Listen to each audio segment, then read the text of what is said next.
بسم اللہ الحمدللہ والصلاۃ والسلام علی رسول اللہ وعلی آلہ وصحبہ اجمعین اما بعد فاعوذ باللہ من الشیطان الرجیم بسم اللہ الرحمن الرحیم رب اشرح لی صدری ویسر لی امری واحلل عقدۃ من لسانی یفقہوا قولی۔ انشاءاللہ آج ہم لوگ ہم 5th جز کو کور کر رہے ہیں اور اس میں سورہ النساء کے کچھ پورشنز ہیں جن کو آج ٹچ کریں گے۔ سورہ النساء از دا چیپٹر آف ویمن، اور یہ سورہ جو ہے اس کے اندر جو پریڈومیننٹ تھیمز ہیں اس میں عورتوں سے ریلیٹڈ کافی چیزوں کا ذکر ہے، اور ایک سوسائٹی کی اگر آپ نے پہچان کرنی ہو کہ وہ سوسائٹی کتنی پراسپرس ہے تو آپ کو یہ دیکھنا چاہیے کہ وہ اپنی خواتین کے ساتھ کیسا ٹریٹمنٹ کرتے ہیں، how do they treat their women. تو سورہ النساء جو ہے اس اعتبار سے بہت ہی امپورٹنٹ سورہ بھی ہے، اور اس میں فیملی ریلیٹڈ بہت سارے لاز اور ریگولیشنز بھی دیے ہوئے ہیں۔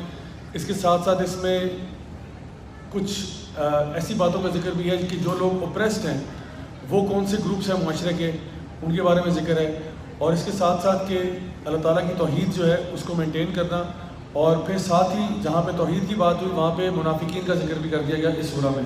تو کافی ڈائیورس سورہ ہے، تو انشاءاللہ اس کے ہم کچھ پورشنز کو کور کرتے ہیں۔